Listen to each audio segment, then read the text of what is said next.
В эфире совместный проект «Радио Крым Реалии» и Первого канала Украинского радио. В эфире «Радио Крым Реалии». Дневное шоу с Еленой Юрченко. Добрый день, вы слушаете дневное шоу, у микрофона Елена Юрченко. Я хочу напомнить, что радио Крым Реалии вещает в эфире 24 часа в сутки, 7 дней в неделю. В Крыму слушайте нас в диапазоне 105,9 FM или на сайте Крым Реалии. Крымчане могут бесплатно звонить в эфир по телефону 8 810 06 926. Для жителей материковой части Украины телефон студии 044 490 29 05. Гость нашей студии — владелец крымско-татарского ресторана «Сафра», переселенец из Крыма Асан Буджуров. Здравствуйте. Здравствуйте. Какие особенности имеет крымско-татарская национальная кухня? Как крымским татарам удалось сохранить свои традиции в условиях депортации и нынешней аннексии Крыма? И насколько реально начать жизнь с чистого листа переселенцу на материковой части Украины? Эти темы мы обсудим с вами в прямом эфире. Но сначала я предлагаю послушать информационную справку о нашем госте. Гость эфира. Асан Буджуров приехал в Киев из оккупированного Симферополя. В Крыму Буджуров вел активную социальную деятельность. Когда российские военные блокировали украинские воинские части в Крыму, Асан Буджуров помогал продуктами украинским военным. В результате крымчанин привлек к себе внимание российских спецслужб. Асан Буджуров и его семья были вынуждены покинуть свой дом и переехать в Киев. Здесь он закончил обучение по специальности архитектура. Его семья открыла кафе «Сафра». Вначале это был небольшой ларек на Подоле около Житнего рынка, где Асан и его отец готовили чебуреки. Позднее Буджуровы открыли кафе на Кловском спуске. В Киеве Асан продолжил общественную деятельность. Он является заместителем председателя правления Института развития гражданского общества и демократии. Гость эфира. В студии дневного шоу гость нашей студии — переселенец из Крыма Асан Буджуров, владелец крымско-татарского ресторана «Сафра». Здравствуйте. Здравствуйте. Салям алейкум. Асан, скажите, а когда вы переехали из Крыма и как это было? Переехал я вот накануне референдума. Вот в 2014 год был уже. Да. Я просто все это время не ездил домой. Как это все произошло? Просто в начале начиналась оккупация как-то, и не верилось, что все это закончится. Ну, это казалось просто как фарс, или, до последнего не верил в это. И вот когда уже появились кое-какие проблемы в Крыму, я был вынужден просто собрать чемоданы, вечером выехать в Киев. И здесь у меня жил друг, и сейчас он живет. Он на год раньше перевелся просто сюда, в университет. И просто он посодействовал, узнал, какие документы нужно с собой взять, что нужно подготовить, чтобы перевести сюда и уже здесь защитить свой диплом. Вы учились на архитектора? Я на архитектора и учился в Крыму. Угу. Когда были эти события в Крыму, насколько знаю, вы помогали украинским военным, которые были в заблокированных воинских частях. Как это было? Так довольно интересно. Мы собирали, вначале собирали заявки, то, что нужно нашим военным. В основном это были средства первой необходимости. Элементарно не было даже там фонариков каких-то, обходить территорию и выполнять какие-то текущие задачи. Носки, продукты питания, те же самые сигареты. И вот это собирали и провозили. Иногда приходилось вступать в какую-то полемику с теми, кто заблокировал эти части. Такое довольно, когда подъезжаешь к частям, и на тебя несколько автоматов направлено, и вообще непонятно, кто это, военные или просто люди с автоматами. Вот такое. Страшно было? В силу, наверное, возраста и непонимания всей серьезности ситуации, наверное, не настолько страшно. Было интересно, так сказать. А вот ваша семья, когда она переехала из Крыма? Семья, переехал я, после меня переехал младший брат, он тоже перевелся. И следом уже выехал отец. Страшно вообще было оставлять свой дом, все, что было? Да, страшно было, но страшно было уезжать и с непониманием, когда будет возможность вернуться. И вот уже год назад перевезли уже и бабушку, потому что дедушка, он скончался, и даже не было возможности поехать на похороны. И вот это было очень сложно, и понимая, что очень много есть еще у нас старых родственников, которых ты тоже можешь не увидеть в этой жизни, вот, это сложно. Почему по приезду в Киев вы решили открыть кафе? Вы знаете, во время окончания моего обучения, а, во время общения с киевлянами и не только, вот сложилось такое впечатление, что не все понимают, кто такие крымские татары. Есть определенные стереотипы, что это может быть монголо-татары с лисьими шапками, с луками и на лошадях. Вот. Ну, не было понимания культуры и что это за народ. То есть многие просто и не были в Крыму, может, даже если были, то не сталкивались с крымскими татарами. Даже если сталкивались, то, может, не вникали в эти традиции или просто не видели эти традиции. И хотелось начать знакомство киевлян вот с нашей культурой. А чем легче всего начать знакомство? Это с кухни, потому что ее можно попробовать, потрогать, увидеть. Я хочу напомнить нашим слушателям, что в эфире дневное шоу, и крымчане могут бесплатно звонить в эфир по телефону 8 800 10 06 926.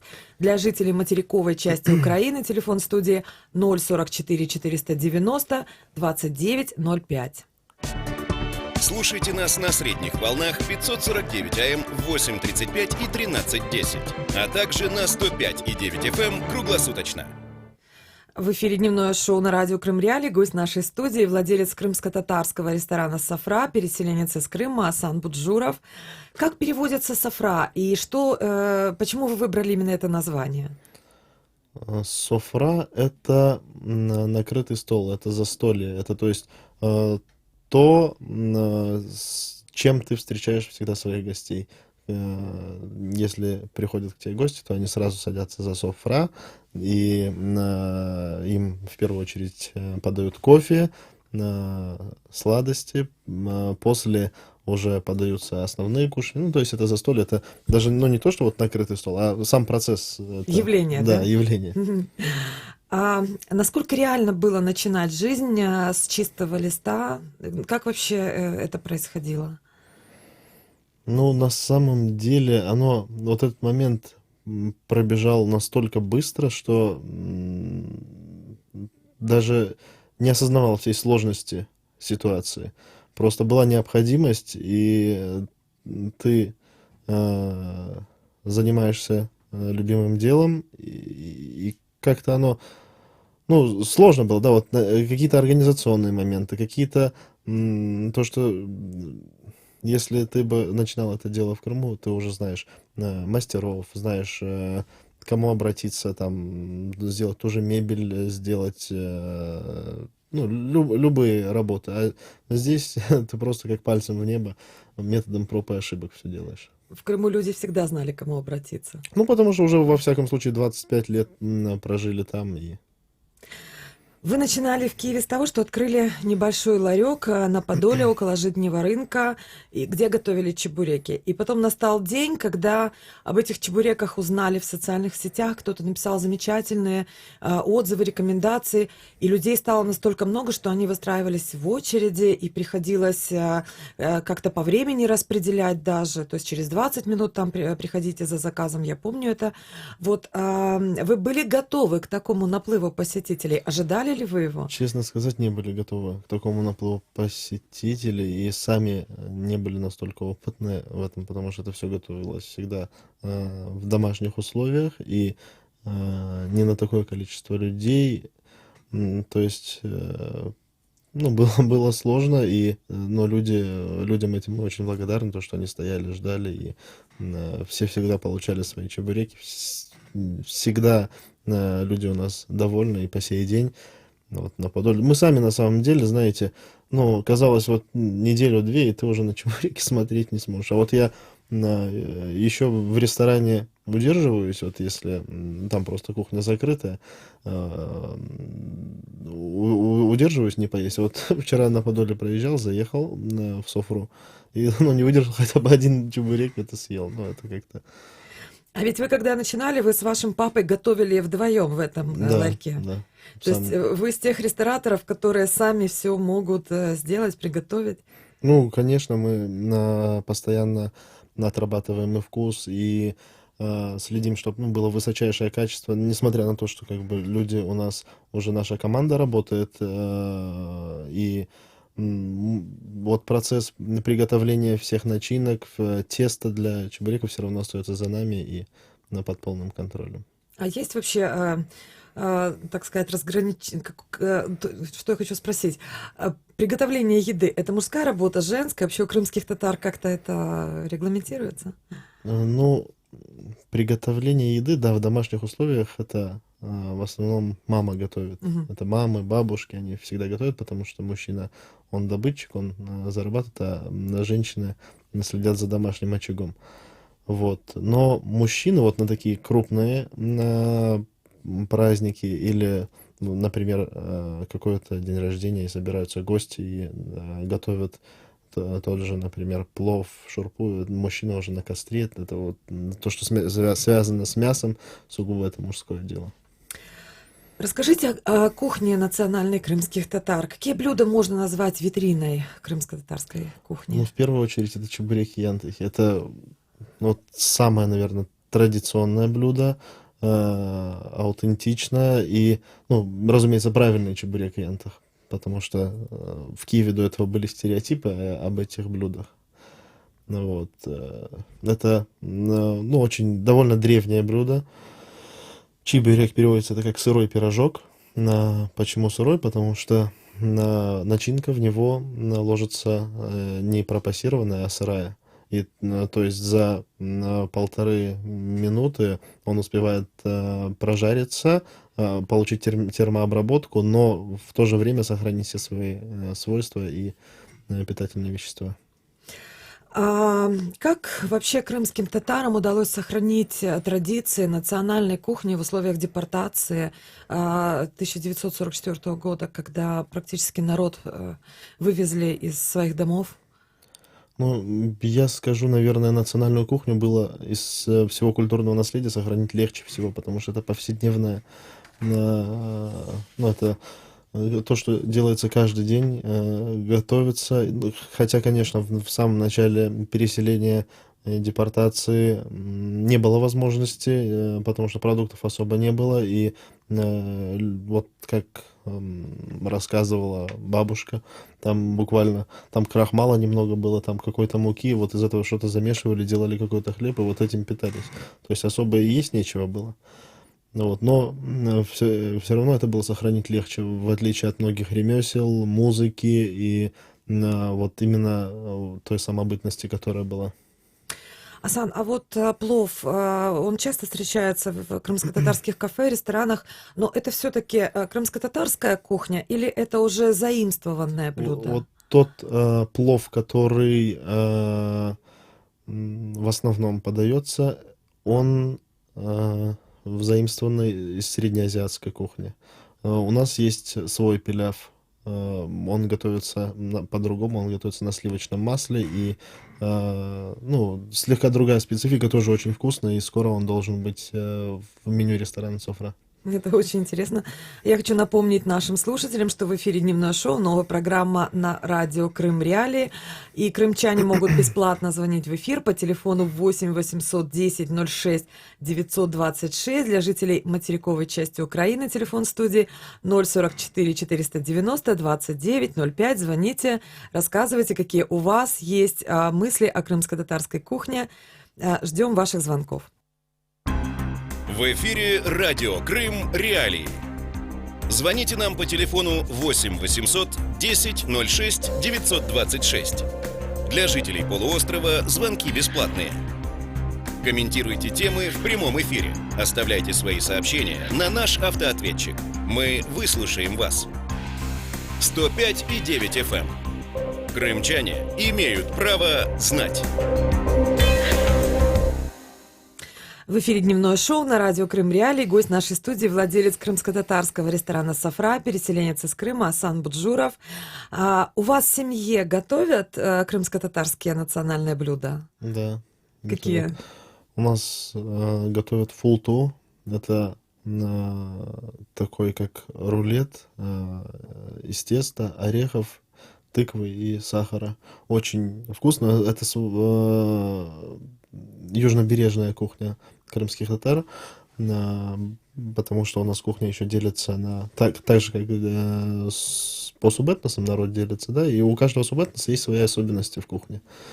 Вот. И, например, если центральная часть Крыма готовит фулту только с тыквой, у нас готовится он с орехом. И у нас очень много блюд тыквы с орехами.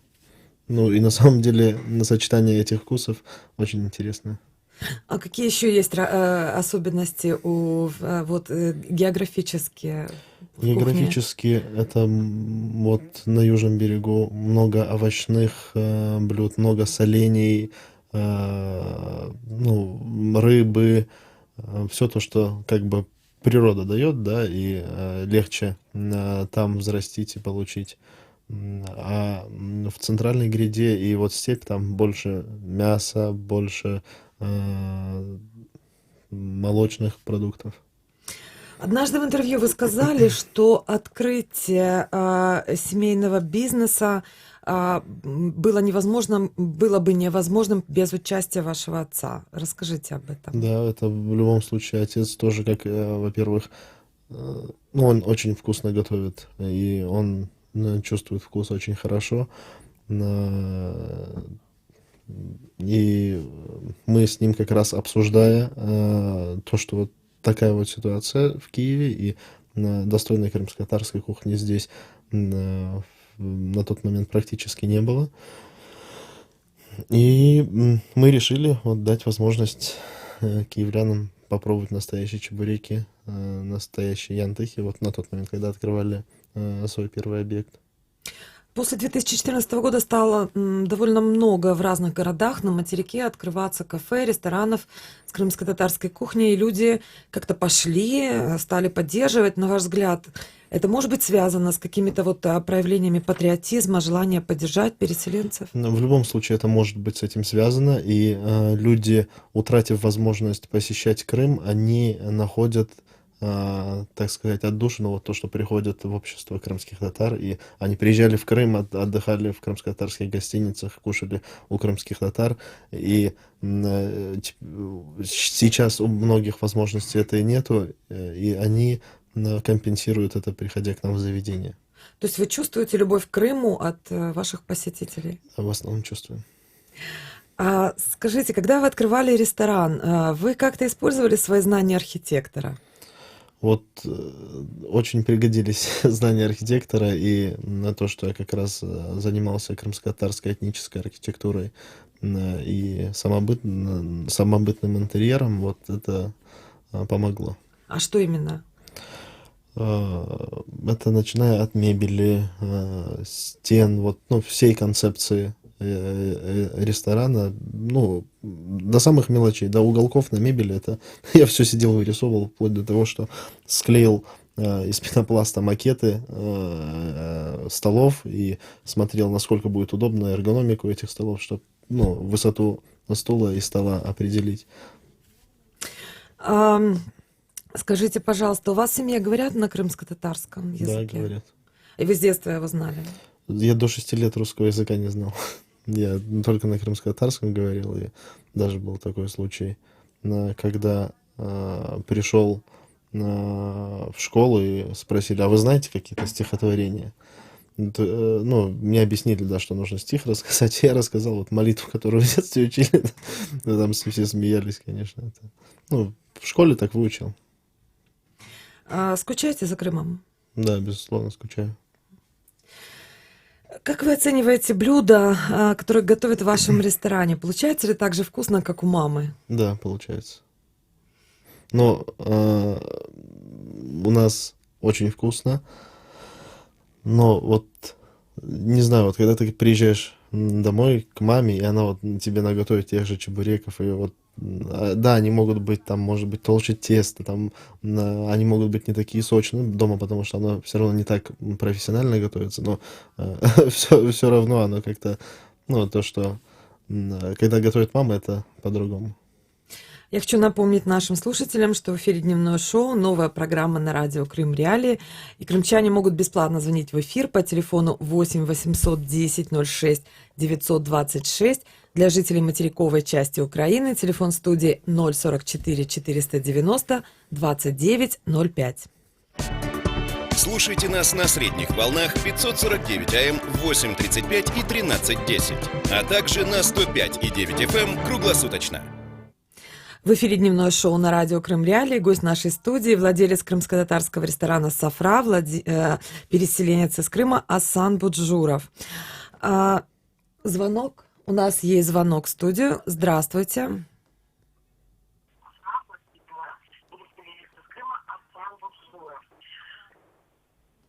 Говорите, вы в эфире. Алло. Здравствуйте. Здравствуйте, это я? Да, здравствуйте. Здравствуйте. Я хотела бы, знаете, что сказать? Крым, когда татары переселились в Крым, Крым ожил. И крымско-татарские блюда, чего стоит одна пахлава. Вот. И когда не было татар, у нас на рынок зайдешь, рынки были пустые, одни стойки стояли. А Крым ожил, торговля, блюда, плов ихний. Это чудо. И спасибо крымско-татарскому народу за то, что он есть у нас. Спасибо Спасибо ему большое вам, очень приятно. Откуда Спасибо. вы звоните? Скажите нам, пожалуйста. Спасибо большое за то, что вы такие трудяги. Вы такие трудяги. Дай вам Бог здоровья на долгие-долгие годы. И пусть Крым процветает с крымскими татарами. Спасибо До большое. свидания. До свидания. Приятно, да, Да, услышать? приятно. Скажите, а вы сами ходите в рестораны?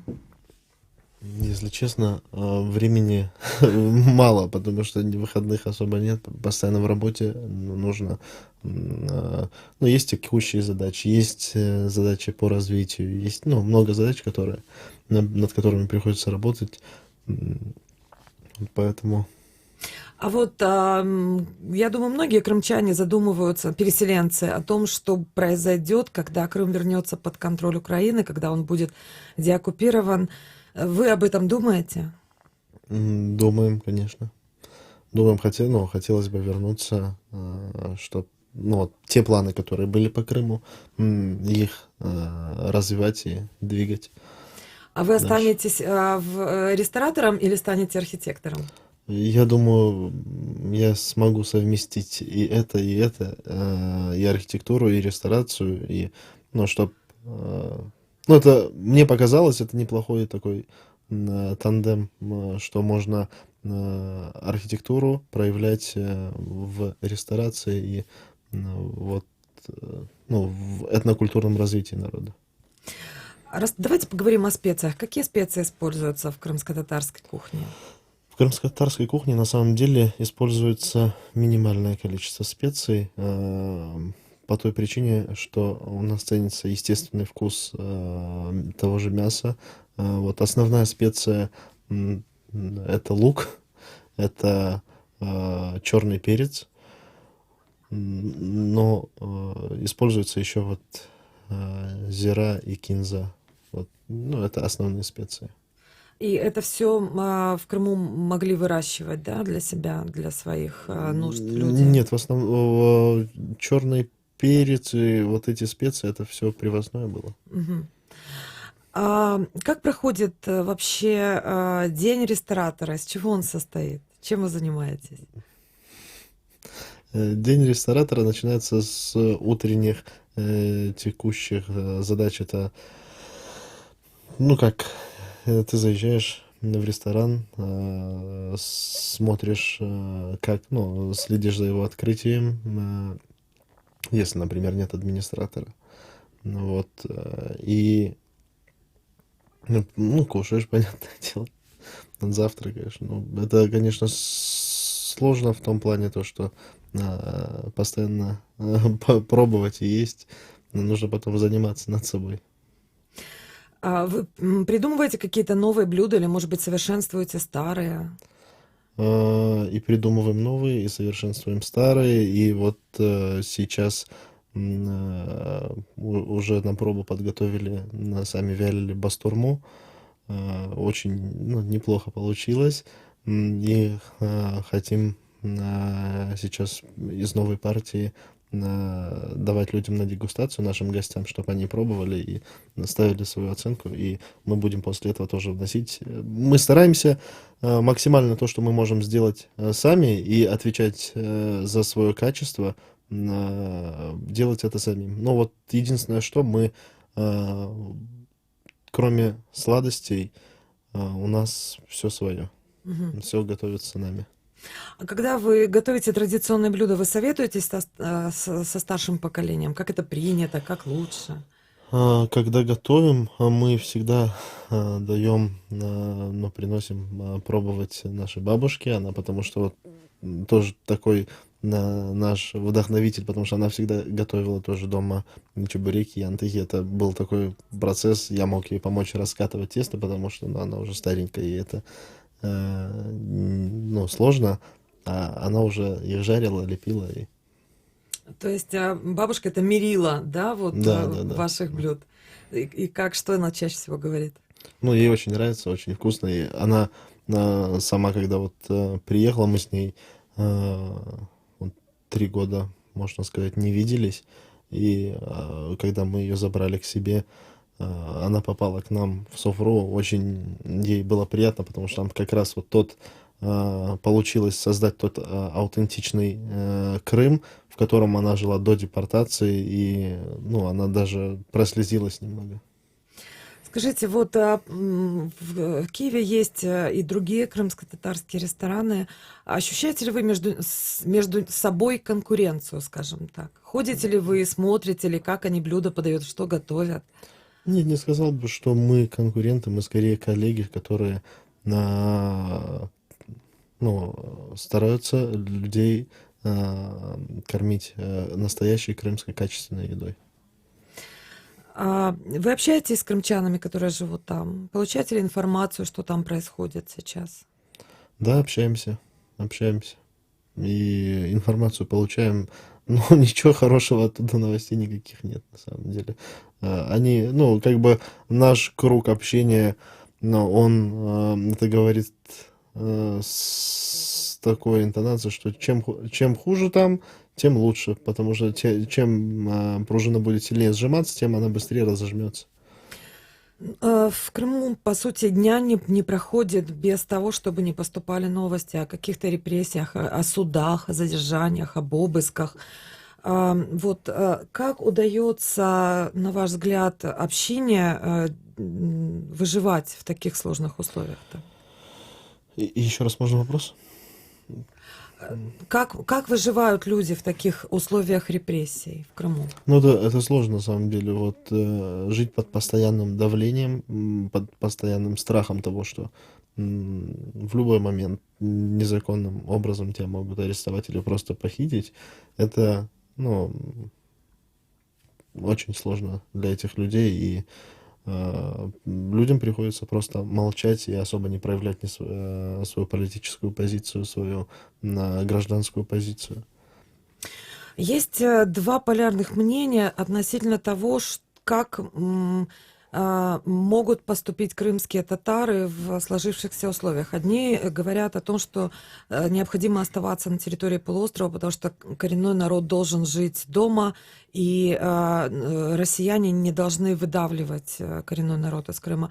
Другие люди говорят, что если невозможно жить в тех условиях, то допустимо выезжать, сохранять детей, себя, так сказать. Вот что вы думаете об этом? Вообще о таких дискуссиях?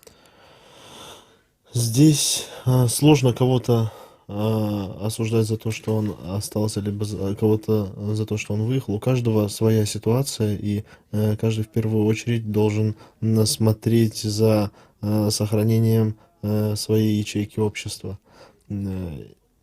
Наше время подошло к концу, и вы слушали дневное шоу на радио Крым Реалии. У нас в гостях был владелец крымско-татарского ресторана «Сафра» Асан Буджуров. В студии работала Елена Юрченко. Хорошего вам дня.